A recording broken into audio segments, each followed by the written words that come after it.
Hello. I'm gonna read my salty article called "I'm Taking Control of My Own Consent." I went to the doctor last week. My body was screaming at me not to. I thought of my cat's reaction to her carrier because of her own medical trauma. She knows we're going to the vet and her whole body spasms in resistance, unlike her calm, healing body against my abdomen right now, her purr penetrating to my bones. I was my cat that day, but I was also my own parent, determining that going to the doctor was in my body's best interest. I violated my own consent for the greater good. It was a poignant reminder that I am, in fact, the chief violator of my own consent. What does my body think when I don't listen to its very clear no? Do I betray its already tenuous trust in me? Does it get used to the violation and consequently endure or tolerate future violations from others? Does it scream louder at some later point to make sure its voice is heard? My whole life, I've battled what I now know to be gut-based chronic illness. My doctor told me at this most recent visit that in his 35 years of practicing medicine, he's almost never seen a more mysterious case, which on the one hand makes me feel super special, and on the other hand makes me feel utterly hopeless. I've been medically gaslit for decades. When I was 6, I was fatigued, and my mom took me to get tested for anemia.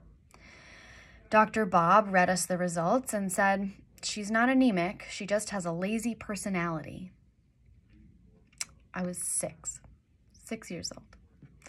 When I was 27, I had 4 UTIs in a year and went to Dr. Dave in New York City. Some of you may be familiar with the motorcycle riding punk doctor on the Lower East Side. He told me I was anorexic. He was not the first doctor to tell me that, as though it was the key that to the locked vault of my health issues. Aha, I found it. And when I asked how he'd recommend I eat, he said I should eat double cheeseburgers and milkshakes every day. I also told him, okay, I'll speak to my therapist about that. And he said, you can do that, but there's really not much you can do about anorexia. You'll probably have it forever. So he recommended that I eat double cheeseburgers and milkshakes every day. I said, I can't eat that much dairy. And he said, see, you'll do anything to avoid eating. He paused, a pause pregnant with his own ego, gestating the most insightful medical questioning known to humanity. Who else in your family has the crazy? As I learned about an embodied form of consent as a language and a practice, I was learning to listen to my body and began to understand the depths to which I had gone to ignore it. The more I learned about consent, the more I saw and really felt the ways I was ignoring my body in order to get things done. Now, as a consent teacher, I talk in classes about getting engaging consent with ourselves first. There are a few things we can do to gauge self-consent. The first thing we need to do is learn what our boundaries feel like in our bodies. Then we need to parse out the difference between feeling uncomfortable, where we can learn, challenge ourselves, take risks, and try new things, and feeling unsafe, where trauma is possible if not likely. For a lot of us, our wires get a bit crossed about the difference between the two because of our upbringing and trauma and other things that get in the way of that connection. Substances, for example, all kinds of things. For example, many of us will come out of COVID-19 with fears of crowds and enclosed spaces long past when the danger is present. Uncrossing these wires takes a lot of patience and compassion with ourselves. That those crossed wires of like thinking that something is unsafe when it's just uncomfortable or vice versa, that's called faulty neuroception. We can also prepare our own nervous systems. When I knew I had to go to the doctor, I did some breathing exercises. When I was waiting to be called in, I paid attention to the feeling of my feet on the floor. I put a hand on my belly and breathed into it and my heart. I reminded myself about all the times I've gotten to the other side of a bad doctor visit. I went over ways to stand up for myself if I needed to. Consent can often come in the form of a warning instead of permission. We see that with content warnings, or when the dentist says, you're going to feel some water, it might be cold. Preparing the nervous system can help us through things that we know we have to do, but we don't want to do.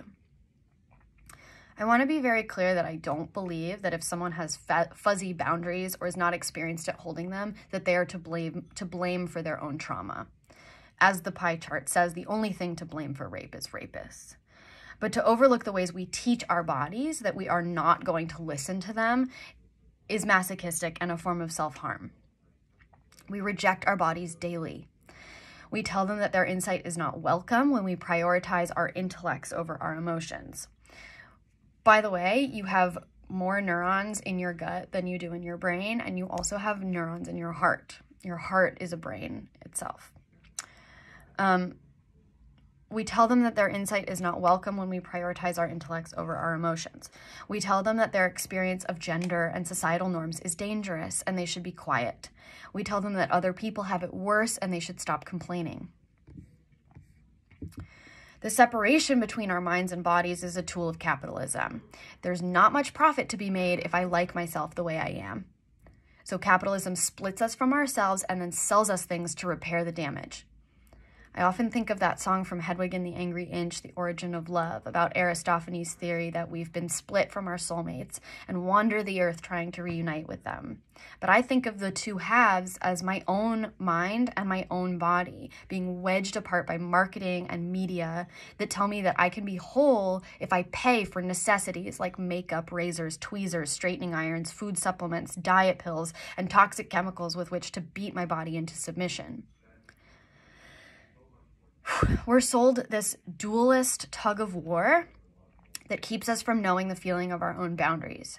We can't always predict what our boundaries are or will be, but we can know the feeling of hitting one so we can regulate our nervous systems and speak our needs.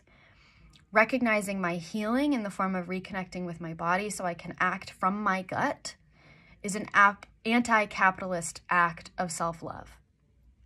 And that is a daily revolution that I'm committed to for the rest of my life.